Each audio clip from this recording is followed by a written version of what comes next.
सबसे पहले इस मुद्दे को समझते हैं कि मैटर क्या है। भारतीय संविधान के अनुसार हिंदू धर्म, सिख धर्म या बौद्ध धर्म के अलावा किसी अन्य धर्म को मानने वाले व्यक्ति को अनुसूचित जाति का सदस्य नहीं माना जा सकता है। लेकिन मुद्दा यह है कि ऐसे लोग जो कि पहले हिंदू धर्म में थे और अनुसूचित जाति के अंतर्गत आते थे, लेकिन बाद में उन्होंने अपना धर्म जो है परिवर्तित कर लिया और इस्लाम धर्म में चले गए या फिर क्रिश्चियन हो गए, तो क्या उन्हें भी अनुसूचित जाति का दर्जा मिलना चाहिए या नहीं मिलना चाहिए? ये है एक महत्वपूर्ण प्रश्न, है ना। इस पर जो है विचार करना है। स्टेटस बियॉन्ड फेथ, कि क्या वे लोग जो ऐतिहासिक रूप से अनुसूचित जाति से संबंधित हैं लेकिन जिन्होंने दूसरा धर्म अपना लिया है, तो क्या उन्हें अब भी वही दर्जा मिलना चाहिए? क्या अब भी उन्हें वही स्टेटस मिलना चाहिए? बियॉन्ड फेथ, बियॉन्ड का मतलब होता है के परे, यानी कि आपका फेथ क्या है, आपका धर्म क्या है, आपका विश्वास क्या है, उस धर्म के परे भी क्या आपका स्टेटस बरकरार रहना चाहिए। द पैनल ऑन गिविंग, ये है आपका scheduled caste status to converts has its work cut out. देखो यहाँ पर एक ईडियम दी गई है और ये बहुत ही महत्वपूर्ण ईडियम है।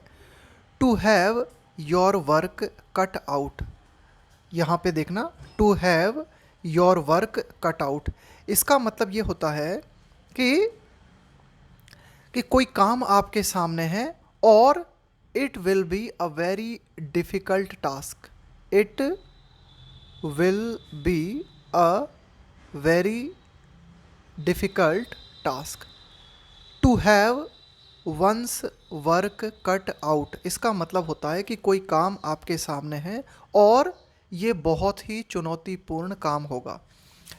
एक पैनल जो है वो गठित किया गया है, एक कमेटी बनाई गई है, किस बारे में? ऑन गिविंग, ये निर्धारित करने के लिए, ये देने के लिए, on giving scheduled caste status to converts, या कन्वर्ट्स का मतलब हो गया धर्मांतरित व्यक्ति, है ना, उनको कहेंगे कन्वर्ट्स, का मतलब है जिसने अपने धर्म को कन्वर्ट कर लिया है। तो जो धर्मांतरित व्यक्ति हैं उन्हें शेड्यूल्ड कास्ट का दर्जा देने के लिए जो पैनल बनाया गया है, उस पैनल के सामने काम जो है बड़ा ही चुनौतीपूर्ण होगा। अब देखो कई सारे प्रश्न हैं जिन प्रश्नों का समाधान इस पैनल को करना पड़ेगा। अभी एडिटोरियल पढ़ेंगे तो हम समझ में आएगी कि भाई कौन कौन सी ऐसी बातें हैं जो कि बहुत ही ज़्यादा चुनौतीपूर्ण है ना। The centre has appointed a 3 member commission. एक बात ध्यान देना, देखो यहाँ पे ये कमीशन लिखा हुआ है और ये जो 3 मेंबर है ना, एडजेक्टिव की तरह काम कर रहा है। 3 मेंबर कमीशन, 3 सदस्यीय आयोग, तो इसमें एस नहीं लगेगा, है ना, ध्यान रखना। 3 मेंबर, कि भाई आपने किसी नंबर का प्रयोग करके कोई एडजेक्टिव बनाया तो इसको इसी तरह से लिखते हैं हम, 3 मेंबर, प्लूरल नहीं लिखते इसका, है ना, एस नहीं लगेगा यहाँ पे। टू एग्जामिन का मतलब होता है परीक्षण करना। द सेंसिटिव का मतलब है संवेदनशील। इश्यू का मतलब है मुद्दा। ऑफ एक्सटेंडिंग, एक्सटेंड का मतलब है किसी चीज़ को और बढ़ा देना, है ना, और विस्तार कर देना उस चीज़ का। शेड्यूल्ड कास्ट, अनुसूचित जाति, दर्जा, स्टेटस। टू ऑल, अब देखते हैं पूरा, काफ़ी लंबा है सेंटेंस, तो यहाँ तक है कि केंद्र सरकार ने क्या किया है, has appointed a 3 member commission, कि केंद्र सरकार ने एक 3 सदस्यीय आयोग जो है उसको अपॉइंट किया है ना, उसको नियुक्त किया है। 3 सदस्यीय आयोग जो है उसे निर्मित किया है, क्यों? टू एग्जामिन, परीक्षण करने के लिए। द सेंसिटिव इशू, कि एक बहुत ही संवेदनशील मुद्दे का परीक्षण करने के लिए केंद्र सरकार ने 3 सदस्यीय आयोग जो है गठित किया है। अब क्या है वो sensitive issue? Of extending scheduled caste status to all those, कि शेड्यूल्ड कास्ट का जो दर्जा है उसे और ज़्यादा बढ़ाया जाए, कहाँ तक? उन लोगों तक, to all those who have historically suffered discrimination. Discrimination का मतलब होता है भेदभाव, कि वे सभी लोग जिन्होंने ऐतिहासिक रूप से भेदभाव को झेला है, भेदभाव को भुगता है। एंड अनटचेबिलिटी, अनटचेबिलिटी का मतलब होता है अस्पृश्यता। तो कुल मिला के वे लोग जिन्होंने अनटचेबिलिटी को झेला है, अस्पृश्यता को झेला है, डिस्क्रिमिनेशन भेदभाव को जो है भुगता है, भेदभाव को झेला है। तो ऐतिहासिक रूप से जो भी डिस्क्रिमिनेशन या अनटचेबिलिटी के शिकार रहे हैं, उन सभी को एससी का दर्जा दिया जाए, इस बात की जांच करने के लिए पैनल बनाया गया है। रिगार्डलेस ऑफ, रिगार्डलेस का मतलब होता है कि भाई बिना इस बात को ध्यान में लिए, है ना, यानी कि इस बात को regardless of the religion they now profess.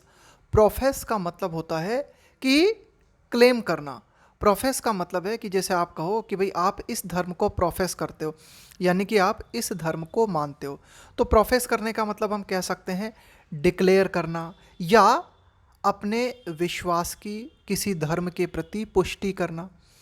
तो बिना इस बात की परवाह की, है ना, regardless of the religion they now profess, कि ऐसे व्यक्ति जो कि ऐतिहासिक रूप से डिस्क्रिमिनेशन का शिकार रहे हैं, जिन्होंने अनटचेबिलिटी झेली है, चाहे वे किसी भी धर्म को मानते हों, लेकिन उन्हें एससी का दर्जा दिया जाना चाहिए। इस बात का परीक्षण करने के लिए केंद्र सरकार ने एक कमीशन जो है नियुक्त किया है। It is a task fraught with, ध्यान देना, फ्रॉट के साथ में विद प्रेपोजिशन का प्रयोग किया जाता है। फ्रॉट विथ का मतलब होता है भरे होना। तो ये एक ऐसा काम है जो कि भरा हुआ है। Difficulty for the panel, it is a task fraught with difficulty for the panel, कि पैनल के लिए ये काम चुनौतियों से भरा हुआ है। अब ये जो पैनल बना है ना, ये जो कमीशन बना है, हेडेड बाय, इसकी अध्यक्षता कौन कर रहे हैं? Former chief justice of India, Bharat के पूर्व मुख्य न्यायाधीश के.जी. बालकृष्णन इस आयोग के अध्यक्ष हैं। देखो जीके की दृष्टि से भी ये बहुत महत्वपूर्ण मुद्दा है, पूछा जा सकता है जीके की दृष्टि से। आपसे ये पूछा जा सकता है कि भारतीय संविधान के अंतर्गत, देखो ध्यान देना, कई सारे प्रश्न बनते हैं कि भारतीय संविधान के अंतर्गत किस धर्म के व्यक्तियों को अनुसूचित जाति के अंतर्गत नहीं माना गया है। ये प्रश्न पूछा जा सकता है आपसे। अब देखो कोई भी प्रश्न जो है ना, आजकल क्या है कि धीरे धीरे जीके जो है ना टफ होती जा रही है। जो मुद्दा होता है उस मुद्दे से आपसे प्रश्न नहीं पूछेंगे, उस मुद्दे से जुड़ी हुई अन्य जो बातें हैं वहाँ से प्रश्न पूछा जाएगा। तो देखो मैंने अभी आपको बताया कि भाई भारतीय संविधान के अनुसार हिंदू धर्म, सिख धर्म या बौद्ध धर्म, ये जो 3 धर्म हैं, इनके अंतर्गत जो व्यक्ति आते हैं ना, उन्हीं को जो है शेड्यूल्ड कास्ट माना गया है। तो यदि आप जैसे मुस्लिम धर्म से संबंधित हो, या क्रिश्चियन हो, या जैन धर्म से संबंधित हो, तो फिर आपको जो है एससी का दर्जा नहीं मिलेगा। ये प्रश्न पूछा जा सकता है। दूसरा प्रश्न आपसे पूछा जा सकता है कि ये जो कन्वर्टेड लोग हैं, उनको, उनके लिए जो एक पैनल बनाया गया है कि भाई उन्हें भी जो है शेड्यूल्ड कास्ट के अंतर्गत लाया जाए, तो इस पैनल के अध्यक्ष कौन है? तो यहाँ पे आपको ध्यान देना पड़ेगा, उस पैनल के अध्यक्ष हैं के.जी. बालकृष्णन। पूछा जा सकता है कि ये जो पैनल बना है इसमें कितने मेंबर हैं? तो यहाँ पर आंसर हो जाएगा 3 मेंबर, 3 सदस्य हैं इस मेंबर के। तो ध्यान देना, इससे संबंधित कई सारे प्रश्न हैं जो कि बहुत ही महत्वपूर्ण बनते हैं। तो आगे देखते हैं। तो कुल मिला के ये जो पैनल बना है, और इंग्लिश से संबंधित तो प्रश्न है ही, जैसे मैंने आपको बताया फ्रॉट विथ है ना, फ्रॉट विथ, फ्रॉट के साथ में विथ आता है, भरे होना। इसके अलावा 3 मेंबर आएगा, 3 मेंबर्स नहीं होगा यहाँ पे जब इसको एडजेक्टिव के रूप में प्रयोग करेंगे। तो कुल मिला के जी बालकृष्णन जो हैं वो इस आयोग के अध्यक्ष हैं। एज, और इनके सामने काम जो है बहुत ही चुनौतीपूर्ण होगा। क्यों? एज का प्रयोग किया जाता है कारण बताने के लिए, रीज़न बताने के लिए। एज ऐसा इसलिए, it will have to grapple with, ये भी ध्यान देना, बहुत इंपॉर्टेंट प्रश्न है कि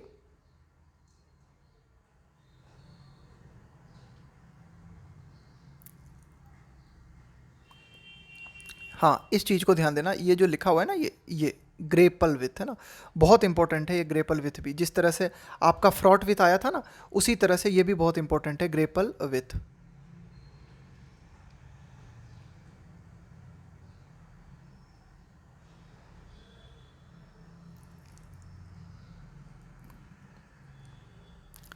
बोथ सोशल रियलिटीज एज, ऐसा इसलिए, it will have to grapple with.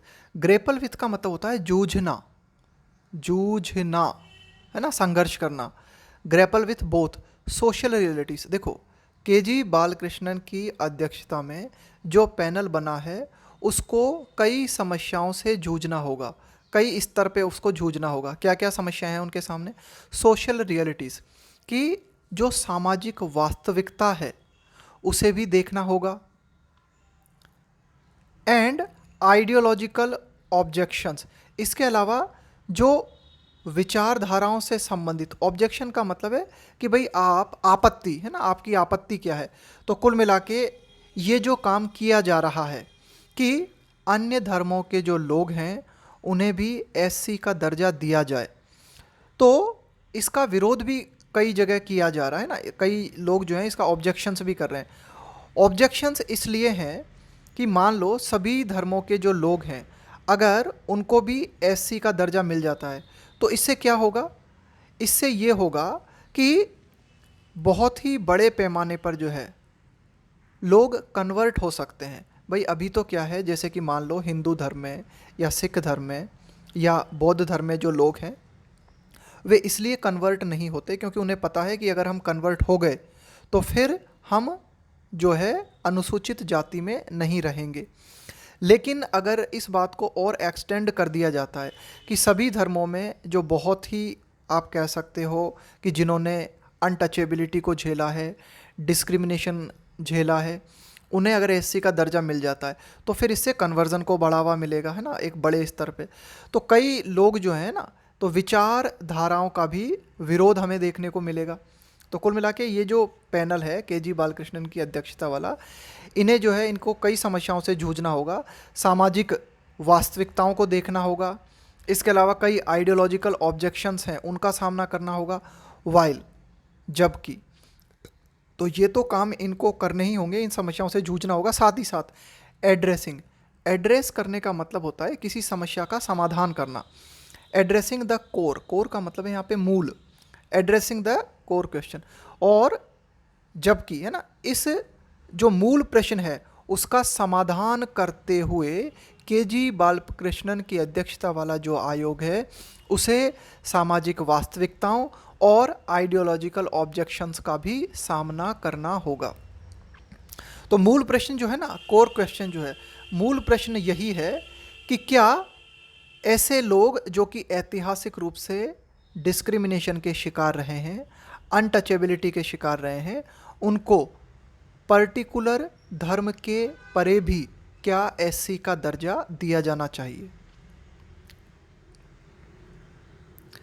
The government itself has described it, सरकार जो है, सरकार ने स्वयं, है ना, सरकार ने स्वयं डिस्क्राइब्ड इट, इट यहाँ पे आया है इस पूरे मुद्दे के लिए कि सरकार ने इस मुद्दे को डिस्क्राइब किया है, वर्णित किया है।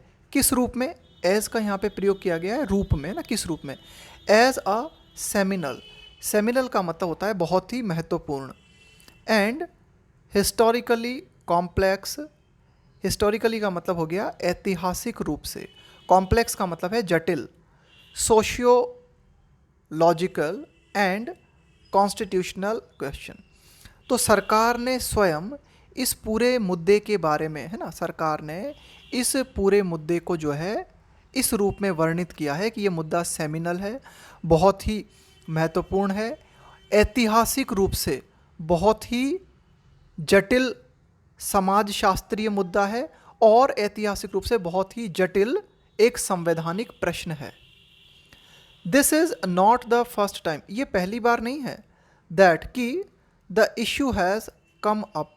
देखो, कम अप का मतलब है यहाँ पे सामने आना, तो ये मुद्दा ऐसा नहीं है कि पहली बार सामने आया है बिफोर द सुप्रीम कोर्ट, ऐसा नहीं है कि सुप्रीम कोर्ट के सामने ये मुद्दा या ये प्रश्न पहली बार सामने आया है, और या ऐसा भी नहीं है, और has been examined by a commission headed by, ये मुद्दा जो है हैज़ बीन एग्जामिन्ड, इस मुद्दे का परीक्षण किया गया है, बाय अ कमीशन, एक आयोग के द्वारा, जिस आयोग की अध्यक्षता किसने की थी, headed by a former chief justice, कि एक पूर्व मुख्य न्यायाधीश जो थे, भारत के जो पूर्व मुख्य न्यायाधीश जो थे, उनकी अध्यक्षता में भी एक कमीशन बना था और उस कमीशन के द्वारा पहले भी इस प्रश्न को एग्जामिन किया गया था, इस प्रश्न का परीक्षण किया गया था।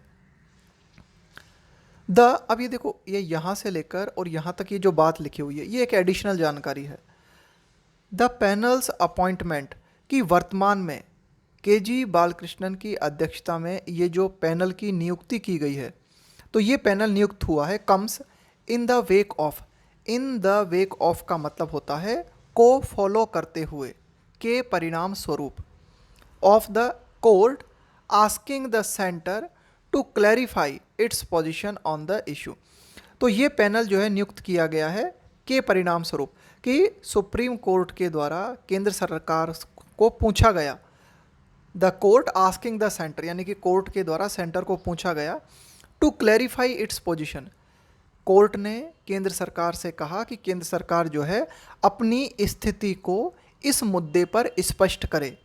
तो इसके कारण केंद्र सरकार ने इस पैनल को गठित किया या नियुक्त किया। इन 1985, 1985 में क्या हुआ था, the supreme court agreed that, supreme court इस बात पे सहमत हुआ था दैट कि हिस्टोरिकल डिस्क्रिमिनेशन में कंटिन्यू, कि जो ऐतिहासिक भेदभाव है ना, डिस्क्रिमिनेशन का मतलब है भेदभाव, में कंटिन्यू, वह जारी रह सकता है, इवन आफ्टर का मतलब है के बाद भी, मेंबर्स ऑफ द एससीज, कि शेड्यूल्ड कास्ट के जो भी सदस्य हैं, कन्वर्ट टू अदर रिलीजन्स, वे दूसरे धर्म में परिवर्तित हो जाते हैं, हो सकता है इनके बाद भी उनके साथ भेदभाव जारी रहे। देखो 1985 में सुप्रीम कोर्ट ने इस बात को माना था कि जिन लोगों के साथ ऐतिहासिक रूप से डिस्क्रिमिनेशन हो रहा है, वह डिस्क्रिमिनेशन धर्म परिवर्तन के बाद भी जारी रह सकता है, यानी कि इस बात की कोई गारंटी नहीं है कि आपने धर्म परिवर्तन कर लिया तो अब आपको डिस्क्रिमिनेशन का सामना नहीं करना पड़ेगा। बट लेकिन did not decide in favour of, in favour of का मतलब है के पक्ष में, सच कन्वर्ट्स, कन्वर्ट्स का मतलब हुआ धर्म, ऐसे लोग जिन्होंने अपना धर्म परिवर्तन कर लिया है ना, धर्मांतरित, of such converts being given SC status. तो देखो 1985 में भी सुप्रीम कोर्ट ने इस बात को स्वीकार किया था कि भाई दूसरे धर्म में चले जाने के बाद ये कोई गारंटी नहीं है कि आपके साथ डिस्क्रिमिनेशन नहीं किया जाएगा। लेकिन उस टाइम पे क्या हुआ था, सुप्रीम कोर्ट ने ये जो कन्वर्ट्स हैं, यानी कि धर्मांतरित जो लोग हैं, उनके पक्ष में फैसला नहीं दिया था, कि भाई ऐसा नहीं कहा था सुप्रीम कोर्ट ने कि जो भी कन्वर्ट्स हैं बीइंग गिवन, इन्हें दिया जाए एससी स्टेटस, है ना, कि भाई इन्हें शेड्यूल्ड कास्ट का स्टेटस दिया जाए। एज, यहाँ पे एज आया रीज़न के लिए, कारण बताने के लिए। इट फेल्ट, इट आया है सुप्रीम कोर्ट के लिए, क्यों, क्योंकि उस समय सुप्रीम कोर्ट ने ये अनुभव किया, ये महसूस किया, there was not enough material, कि इस बात के पर्याप्त आधार नहीं थे, या एनफ मटेरियल से मतलब है पर्याप्त आधार होना, आउटलाइनिंग देयर कंडीशन। देखो आउटलाइन का मतलब होता है कि भाई एक रूपरेखा दर्शाना, है ना, आउटलाइन का मतलब होता है कि बिना डिटेल में जाए किसी चीज़ के बारे में बताना, उसे हम कहेंगे आउटलाइन। बोलते हैं ना कि भाई एक मोटा मोटा डिस्क्रिप्शन, उसको बोलते हैं आउटलाइन।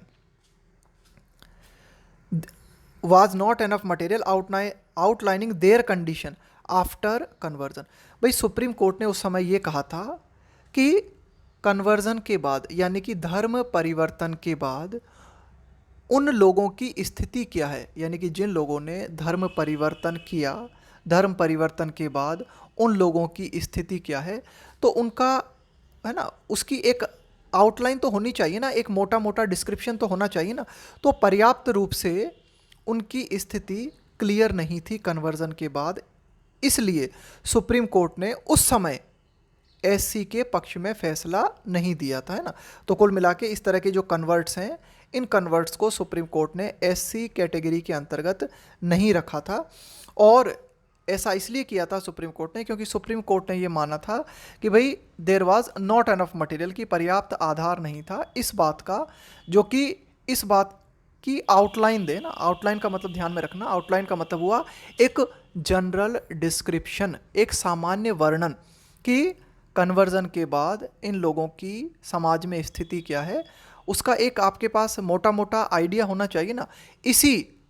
इसी जनरल डिस्क्रिप्शन का पता लगाने के लिए वर्तमान में केजी बालकृष्णन की अध्यक्षता में ये कमीशन गठित किया गया है।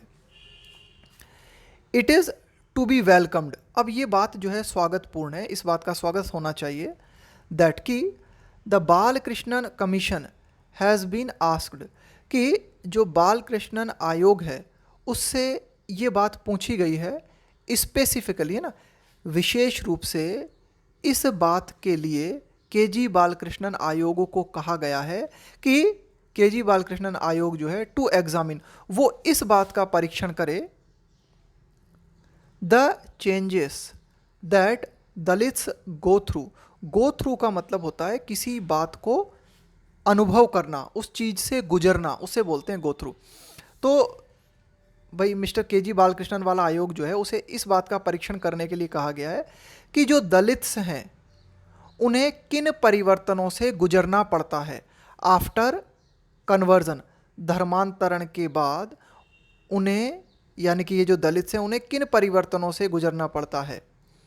इन टर्म्स ऑफ का मतलब हुआ के रूप में, देयर सोशल स्टेटस, यानी कि धर्मांतरण के बाद में जो दलित्स हैं उनके सामाजिक दर्जे में क्या परिवर्तन आता है, एंड द डिस्क्रिमिनेशन दे में फेस, और जो भेदभाव है दे में फेस, यानी कि जिस भेदभाव का उन्हें सामना करना पड़ सकता है, उसमें कुल मिला के ये जो लोग थे जिन्होंने अपना धर्म परिवर्तित किया, तो धर्म परिवर्तन से पहले और धर्म परिवर्तन के बाद उनके सामाजिक स्तर में क्या परिवर्तन आया है, उनके प्रति होने वाला जो डिस्क्रिमिनेशन है उसमें क्या परिवर्तन आया है, इन सब की जांच करने के लिए विशेष रूप से इस कमीशन को कहा गया है। अलॉन्ग विथ, तो इन बातों की जांच तो करेगा ही ये कमीशन, साथ ही साथ, अलॉन्ग विथ का मतलब है के साथ में, द इम्प्लीकेशंस का मतलब होता है निहितार्थ। निहितार्थ का मतलब है कि भाई इससे जुड़े हुए प्रभाव। Along with the implications of according, यहाँ अकॉर्ड का मतलब है प्रदान करना, अकॉर्डिंग दैम एससी स्टेटस। और इस कमीशन को ये काम भी सौंपा गया है कि जो धर्मांतरित लोग हैं अगर उन्हें एससी स्टेटस दिया जाता है तो इसके क्या क्या परिणाम हो सकते हैं। अब देखो, मान लो कि जो अन्य धर्म के लोग हैं उन्हें भी आप एससी स्टेटस देते हो, तो स्वाभाविक रूप से जो लोग वर्तमान में हिंदू, सिख और बौद्ध धर्म के अंतर्गत आते हैं और जिन्हें एससी का स्टेटस मिला हुआ है, तो उनका कोटा कम हो जाएगा। तो ये भी एक प्रश्न है ना, तो इस बात को भी देखना होगा। The national commission for religious and linguistic minorities, राष्ट्रीय आयोग जो है, किस बात के लिए राष्ट्रीय आयोग, इसको भी देख लेते हैं कि धार्मिक और भाषाई अल्पसंख्यक आयोग, है ना, कि धार्मिक और भाषाई राष्ट्रीय अल्पसंख्यक आयोग जो है हेडेड बाय, है ना, जिसके अध्यक्ष कौन थे, retired chief justice Ranganath Mishra, है ना। यानी कि ये जो नेशनल कमीशन है for religious and linguistic minorities, इसके अध्यक्ष थे कौन, सेवानिवृत्त मुख्य न्यायाधीश Ranganath Mishra. Also examined this issue in its 2007 report. तो ये जो रंगनाथ मिश्रा हैं इन्होंने भी पूर्व में इस मुद्दे का परीक्षण किया था और 2007 में अपनी रिपोर्ट इन्होंने दी थी। अब देखो, आपसे ये भी पूछा जा सकता है कि ये जो पूरा की पूरा मुद्दा है, यानी कि यहाँ जिस मुद्दे की हम बात कर रहे हैं ना कि भाई अनुसूचित जाति जो हैं और यानी कि वर्तमान में वे लोग जो अनुसूचित जाति में आते हैं अपना धर्म परिवर्तित कर लेते हैं, तो क्या उसके बाद भी इन्हें अनुसूचित जाति का दर्जा मिलना चाहिए। आपसे पूछा जा सकता है कि निम्न में से कौन व्यक्ति इस मुद्दे से संबंधित नहीं है। आपको ऑप्शन दिए जा सकते हैं केजी बालकृष्णन, जो कि इस मुद्दे से संबंधित हैं। आपको ऑप्शन दिया जा सकता है रंगनाथ मिश्रा, ये भी इस मुद्दे से संबंधित हैं। एक और व्यक्ति का आपको जो है ऑप्शन दिया जा सकता है। तो कुल मिला के हर यानी कि प्रश्न जो है ना आपसे कहीं से भी पूछा जा सकता है, तो मुद्दे को जो है बिल्कुल ध्यान से पढ़ना है। आगे देखते हैं। तो जो चीफ जस्टिस हैं यानी कि सेवानिवृत्त चीफ जस्टिस रंगनाथ मिश्रा हैं, इन्होंने अपनी 2007 की रिपोर्ट में द पैनल का मतलब होता है एक कमेटी या फिर कोई आयोग, made a categorical recommendation in favour of giving SC status. In favour of का मतलब है के पक्ष में, गिविंग का मतलब है प्रदान करना, देना, SC status to Dalits belonging to all religions. तो कुल मिला के ये जो रंगनाथ मिश्रा की अध्यक्षता वाला जो पैनल था, इन्होंने क्या कहा था कि भाई कैटेगरी बना देनी चाहिए। रिकमेंडेशन का मतलब है सिफारिश। इन्होंने कहा था कि भाई in favour of giving SC status to Dalits belonging to all religion. इन्होंने कहा था कि प्रत्येक धर्म को बिलोंग करने वाले जो भी दलित्स हैं उन सभी दलित्स को एससी स्टेटस दिया जाए और प्रत्येक धर्म में जो है एक कैटेगरी बना दी जाए, है ना। तो कुल मिला के जो रंगनाथ मिश्रा पैनल है, इन्होंने सभी धर्मों के अंतर्गत आने वाले जो दलित्स हैं उनको एससी स्टेटस देने के लिए कहा था। इट फाउंड, तो ये जो रंगनाथ मिश्रा पैनल है इसने पाया द कास्ट सिस्टम, कि ये जो जाति प्रथा है, टू बी का मतलब है होना, एन ऑल परवेडिंग, देखो परवेड का मतलब होता है व्याप्त होना, मौजूद होना, सोशल फिनोमिना, एक सामाजिक घटना, इन इंडिया शेयर्ड का मतलब है साझा करना, by almost all Indian communities. तो जो रंगनाथ मिश्रा पैनल है, इस पैनल ने ये पाया कि ये जो जाति प्रथा का सिस्टम है ना, ये एक ऐसी सामाजिक घटना है जो कि पूरे भारतीय समुदायों में व्याप्त है, पूरे भारतीय समुदायों में मौजूद है। यानी कि आप किसी भी धर्म में चले जाएं, हर जगह आपको जो है ये जाति प्रथा किसी न किसी रूप में देखने को मिलेगी ही मिलेगी। यानी कि ये ऊंच नीच का जो भेदभाव है हर धर्म में मौजूद है। इट स्ट्रेस्ड, स्ट्रेस का मतलब है जोर देना। तो ये जो पैनल था, रंगनाथ मिश्रा वाला जो पैनल था, इसने इस बात पर भी जोर दिया द कॉन्स्टिट्यूशनल नीड, कि इस बात की संवैधानिक ज़रूरत है टू एलिमिनेट, एलिमिनेट का मतलब है पूरी तरीके से हटा देना, द रिलीजन बेस्ड डिस्क्रिमिनेशन, कि धर्म आधारित जो भेदभाव है उसे पूरी तरीके से हटा दिया जाए। अंडरलाइन, अंडरलाइन का मतलब है इस बात को रेखांकित करते हुए, the present policy of limiting, limit का मतलब है सीमित करना, SC status to those professing Hinduism, Sikhism and Buddhism. देखो मैंने आपको पहले भी बताया था कि वर्तमान में हमारा जो संविधान है उसके तहत क्या बात कही गई है।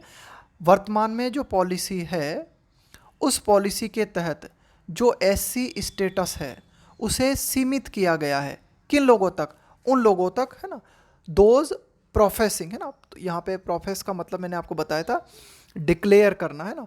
यहाँ पे प्रोफेस का मतलब है कि अपनी निष्ठा किसी धर्म के प्रति दर्शाना। तो कुल मिला के वे लोग जो हिंदू हैं, सिख हैं या बौद्ध धर्म के अंतर्गत आते हैं, उन्हीं लोगों को एससी स्टेटस मिला हुआ है। तो ये जो पॉलिसी है जो कि धर्म के आधार पर भेदभाव करती है, तो कुल मिला के इस पॉलिसी को हटाने के लिए भी इस पैनल ने जो है जोर दिया था। वाइल द टीनेट्स, टीनेट्स का मतलब है सिद्धांत, ऑफ अ रिलीजन, कि कोई धर्म है उसके जो सिद्धांत हैं, में नॉट अलाउ डिस्क्रिमिनेशन। अब देखो इसका मतलब ये हुआ कि वाइल, जबकि, वाइल हालांकि एक धर्म के जो सिद्धांत होते हैं वे भेदभाव की अनुमति नहीं दे सकते हैं, लेकिन द ग्राउंड रियलिटी का मतलब हुआ वास्तविकता, ज़मीनी हकीकत, वाज डिफरेंट। तो कुल मिला के इस पैनल ने कहा कि भाई ठीक है, जो धर्म है, धर्म के सिद्धांत हैं, वे डिस्क्रिमिनेशन की इजाज़त नहीं देते, लेकिन जो ज़मीनी हकीकत थी वो बिल्कुल ही अलग थी। इट सेड, ऐसा इस पैनल ने कहा था।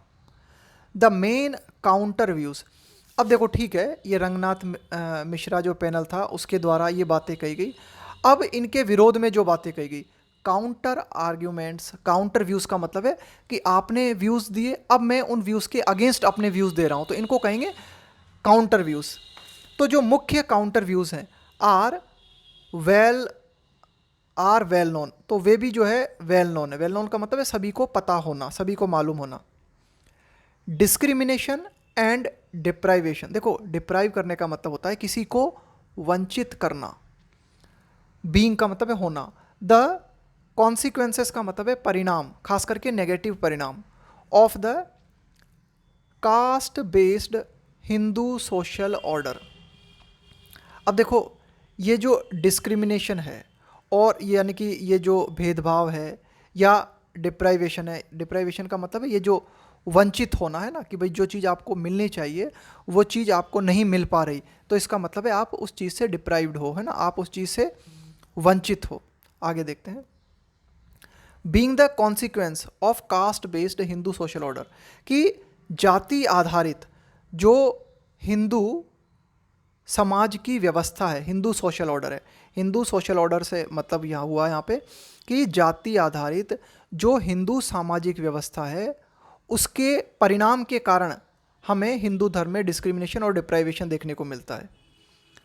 SC status should not be extended to those, तो ये जो एससी का स्टेटस है यानी कि शेड्यूल्ड कास्ट का जो दर्जा है इसका विस्तार नहीं किया जाना चाहिए। Should not be extended to those, उन लोगों तक who have converted to Christianity and Islam, यानी कि जो लोग कन्वर्ट हो चुके हैं, यानी कि जिन लोगों ने अपना धर्म बदल के जो लोग क्रिश्चियन हो गए हैं या जिन लोगों ने इस्लाम धर्म को अपना लिया है, उन लोगों को एससी स्टेटस नहीं दिया जाना चाहिए। तो कुल मिला के जो लोग कुल मिला के विरोध में हैं उनका क्या कहना है, उनका कहना है कि भाई ये जो डिस्क्रिमिनेशन झेलना पड़ा है, भेदभाव झेलना पड़ा है, जो लोग जिनको डिप्राइवेशन का सामना करना पड़ा है, जो वंचित रहे हैं, बीइंग का मतलब है होना, द कॉन्सिक्वेंस, तो ये डिस्क्रिमिनेशन होने का कारण क्या है, इसके परिणाम क्या है। Caste based Hindu social order, जाति आधारित जो हिंदू सामाजिक व्यवस्था है उसके कारण ये जो लोग हैं इन्होंने डिस्क्रिमिनेशन झेला है, इसलिए एससी का स्टेटस उन लोगों तक विस्तारित नहीं किया जाना चाहिए जो कि कन्वर्ट होकर क्रिश्चियन या इस्लाम धर्म को अपना चुके हैं। And the benefits involved may be seen as an incentive, और देखो जो काउंटर व्यूज़ हैं उनका ये भी कहना है कि अगर बेनिफिट्स जो हैं वे सभी धर्मों को दिए जाते हैं, वर्तमान में ये जो बेनिफिट्स हैं ये हिंदू, सिख और बौद्ध धर्म तक सीमित हैं, लेकिन अगर इन बेनिफिट्स को जो है सभी धर्मों तक विस्तारित कर दिया जाता है, and the benefits involved may be scene, तो इस रूप में भी देखा जा सकता है इस बात को एज एन इंसेंटिव। इंसेंटिव का मतलब होता है प्रोत्साहन, encouragement to mass conversion. Mass conversion का मतलब हुआ बड़े पैमाने पर धर्म परिवर्तन। देखो जब ये बात अगर क्लियर हो जाती है कि आप किसी भी धर्म के हो, आपको एससी का स्टेटस मिलेगा, तो फिर कई लोग जो हैं वो बड़े पैमाने पर धर्म परिवर्तन कर सकते हैं। तो कुल मिला के इस बात को इस रूप में भी देखा गया है कि भाई अगर ये जो बेनिफिट्स हैं उसमें ये बात भी शामिल है, उसे इस रूप में भी देखा जाना चाहिए, मे बी सीन इस रूप में भी देखा जा सकता है एज एन इंसेंटिव का मतलब है प्रोत्साहन टू मास कन्वर्जन, यानी कि कई लोगों को प्रोत्साहन मिल सकता है मास कन्वर्जन के लिए। अनदर ऑब्जेक्शन, एक और जो आपत्ति है वो ये है, is that the share of the reservation, कि आरक्षण का जो हिस्सा है, रिजर्वेशन पाई का मतलब हुआ यहाँ पे हिस्सा, यानी कि जो रिजर्वेशन का हिस्सा है वो घट जाएगा। Available to Dalits among Hindus में श्रिंक, यानी कि वर्तमान में जो हिंदू दलित्स हैं उनको जितना रिजर्वेशन मिला हुआ है वो रिजर्वेशन का हिस्सा जो है सिकुड़ जाएगा। श्रिंक का मतलब होता है कम हो जाना, रिड्यूस हो जाना, सिकुड़ जाना। If new sections are included, कि अगर नए वर्ग जो हैं उन्हें भी शामिल किया जाता है तो वर्तमान में जो हिंदू दलित्स हैं उनका जो रिजर्वेशन है वो कम हो जाएगा। There is no creamy layer concept for SC reservation. देखो आपको पता होगा कि ओबीसी के अंतर्गत क्रीमी लेयर एक आप कह सकते हो कॉन्सेप्ट है। क्रीमी लेयर का मतलब क्या होता है कि एक पर्टिकुलर इनकम का लेवल है, अगर आप उस आपकी इनकम अगर उस पर्टिकुलर लेवल से ज़्यादा है तो आप क्रीमी लेयर में आते हो और आपको रिजर्वेशन नहीं मिलेगा। अगर आप ओबीसी में आते हो और एक पर्टिकुलर जो इनकम है उससे अगर आपकी इनकम ज़्यादा है तो आप क्रीमी लेयर में आओगे और आपको जनरल कैटेगरी में माना जाएगा। तो ये जो क्रीमी लेयर का कॉन्सेप्ट है ये एससी आरक्षण में लागू नहीं है। अगर आप एससी कम्युनिटी के अंतर्गत आते हो तो आपकी इनकम चाहे कितनी भी हो आपको आरक्षण जरूर मिलेगा। तो कुल मिला के क्रीमी लेयर का जो कॉन्सेप्ट है वो एससी रिजर्वेशन में नहीं है। एंड एक्सपेंडिंग का मतलब है विस्तार करना।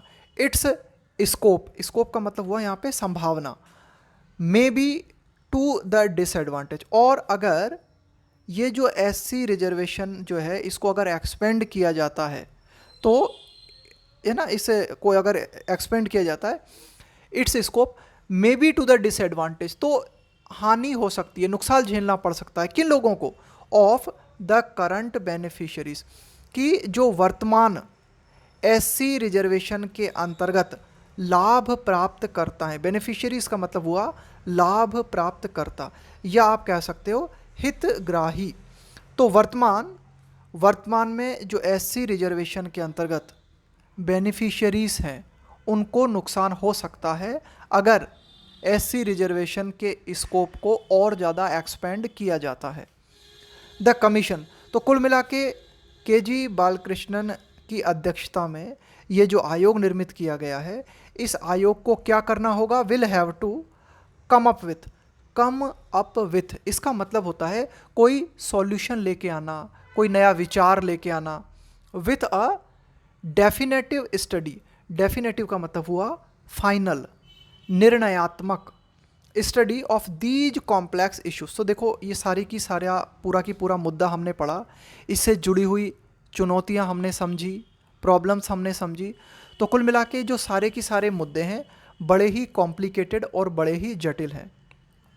तो फाइनल बात जो एडिटर के द्वारा कही गई है वो ये कि आयोग को इन जटिल मुद्दों का बहुत ही डेफिनेटिव तरीके से अध्ययन करना होगा, यानी कि कमीशन को जो है बहुत ही फाइनल तरीके से, बहुत ही निर्णयात्मक तरीके से इन जटिल मुद्दों का हल करते हुए कोई समाधान ढूंढना होगा।